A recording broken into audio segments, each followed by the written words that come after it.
Okay. మనకప్పుడు అబ్రాడ్‌లో మంచి salary ఉంది. First మనకిక్కడో car, తర్వాత ఇండియాలో ఇల్లు, ఆ తర్వాత ఇన్వెస్ట్‌మెంట్స్ ఇక చిన్న చిన్న గిఫ్ట్ ఫ్యామిలీకి ఇస్తూనే ఉంటాం అనుకో. వెయిట్, ఇవన్నీ నా గురించి. ఇంతకీ నా ఫ్యామిలీ ఫ్యూచర్ గురించి? Hi bro. ఏం చేస్తున్నావు? Hi bro. ఏముంది బ్రో, ఈ ఫ్యామిలీ ఫ్యూచర్ గురించి చిన్న చెక్ లిస్ట్ రాసుకుంటున్నా. ఆహా! అబ్రాడ్‌లో మంచి సాలరీ, ఫ్యామిలీ ఫ్యూచర్ ప్లాన్. కానీ నువ్వు ఇక్కడ ఒక ఇంపార్టెంట్ పాయింట్ మిస్ అవుతున్నావు బ్రో. ఏంటిది? నీకేమన్నా జరగకూడని జరిగితే? కరెక్టే కదా! నేనిక్కడ అబ్రాడ్‌లో వర్క్ చేస్తున్నా, నా ఫ్యామిలీ ఇండియాలో ఉంటుంది. నాకేదన్నా జరగకూడని జరిగితే వాళ్ళని ఫినాన్షియల్‌గా ప్రొటెక్ట్ చేయాల్సింది కూడా నా బాధ్యతే కదా! ఎగ్జాక్ట్‌లీ. మనం ఇక్కడ ఎన్ఆర్ఐ అయ్యుండి కూడా ఇండియా నుంచి టర్మ్ ఇన్స్యూరెన్స్ తీసుకోవచ్చు. మనం ఎన్ఆర్ఐ అయ్యుండి ఇండియా నుంచి టర్మ్ ఇన్స్యూరెన్స్ తీసుకోవచ్చా? అవును బ్రో. ఇక్కడ ఒక ఇంట్రెస్టింగ్ పార్ట్ కూడా ఉంది.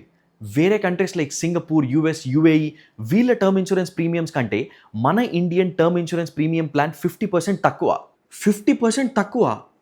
ఇదేదో చాలా బాగుందే. మన ప్రీమియమ్స్ జస్ట్ 500-600 రూపీస్ నుంచి పర్ మంత్ స్టార్ట్ అవుతుంది. అది కూడా 2 crore కవరేజ్‌తో. అది మనం సెలెక్ట్ చేసుకున్న ప్లాన్ అండ్ ఎలిజిబిలిటీని బట్టి ఉంటుంది.